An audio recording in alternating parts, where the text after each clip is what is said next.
Good morning, everyone. Today I will be presenting my research project, A Symbol of Hope, the Haitian Revolution and African Americans. This project uses important and recent scholarship to explore how the Haitian Revolution fits into the broader history of the Americas in the 18th and 19th centuries. It also utilizes primary sources, including documents from white U.S. political leaders and essays written by Black Americans prior to the Civil War, to gauge the Haitian Revolution's immediate short-term impact on outside observers. While white Americans, especially slave owners, were terrified at the prospects of slaves forcing out their oppressors to form their own nations, African Americans saw this as a shining symbol of hope that could inspire blacks across the world to become free and defy oppression. The Freedom Journal, the first African American newspaper, is a perfect entryway to these views. It demonstrates the role Haiti played in forming a new black identity. Haiti showed that blacks could and should be free and rule themselves. I chose this topic because Haitian Revolution is a fascinating part of history. The Freedom Journal and the early black press provide an insightful view into the role Haiti played in the African American identity, giving a better insight into the struggle of African Americans and their struggles against white supremacy. The Haitian Revolution took place from 1791 to 1804 and was incredibly influential in world history. It began with a slave revolt and ended with the independence of Haiti from France. A complicated series of events made up this period that culminated with the only successful slave revolt and the second independent state in the Americas. The most influential figure during the Haitian Revolution was a former slave, Toussaint Louverture, who led what was then called Saint-Domingue for most of the revolution. While it only recently received the recognition from historians it deserves, the Haitian Revolution's impact was massive. To better understand this history, I looked at multiple works of historiography on the Revolution. C.L.R. James, a Trinidadian Marxist historian, wrote the 1938 book, The Black Jacobins. This work of Marxist history is a detailed summary of the Revolution, primarily the life and role of Toussaint Louverture. While it is outdated in some areas, it is overall ahead of its time, demonstrating that some historians were willing to dive into topics ignored by the majority.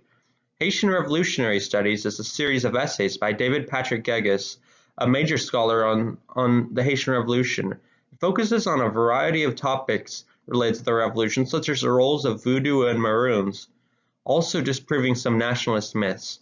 The Haitian Revolution and the Central Question of African American History is an essay by Gerald Horne that focuses on a similar topic to this project, the role the Revolution played on the African American identity. The paper uses various primary sources to display the true impact of the Haitian Revolution. This includes letters from leaders such as Thomas Jefferson that demonstrated the fear and racism whites felt towards Haiti, seeing it as an existential threat. The bulk of this project is an analysis of the Freedom Journal, the first African American newspaper running from 1827 to 1829 in New York City. The newspaper documented much about Haiti and the Haitian Revolution. Like with many other African Americans, the authors of this paper were clearly inspired by Haiti, seeing it as an example of black ingenuity and a symbol of freedom from bondage. The newspaper's description of Haiti is extremely positive, showing just how inspirational the event was to African Americans. To them, it was more than just a rebellion, it was a manifestation of liberty itself. A recurring series of articles documented Haitian history and society. Rarely did the newspaper point out any flaws with the figures or their internal conflicts, as the writers wanted to demonstrate how exceptional black men could be. They intended to present a positive viewpoint of blacks in a world where they are almost always demonized.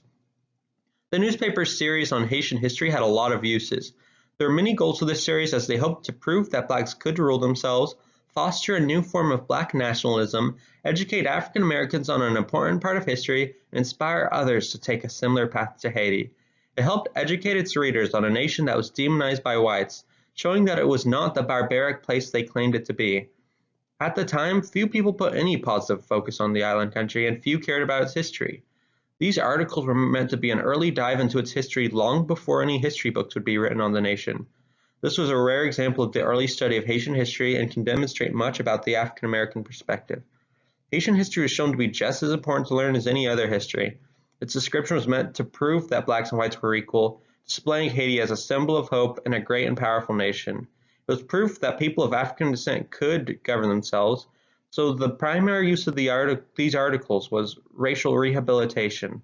By educating readers on an ignored area of history with much significance, the writers were intending to influence a Black identity based on liberty and connection to their fellow freed slaves, an early form of Pan-Africanism.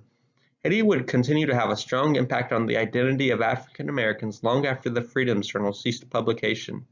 Haiti would remain a dominant part of the imagination and culture of African Americans to this day, as it disproved ideas of white supremacy and demonstrated that freed slaves could have self-rule. Thank you.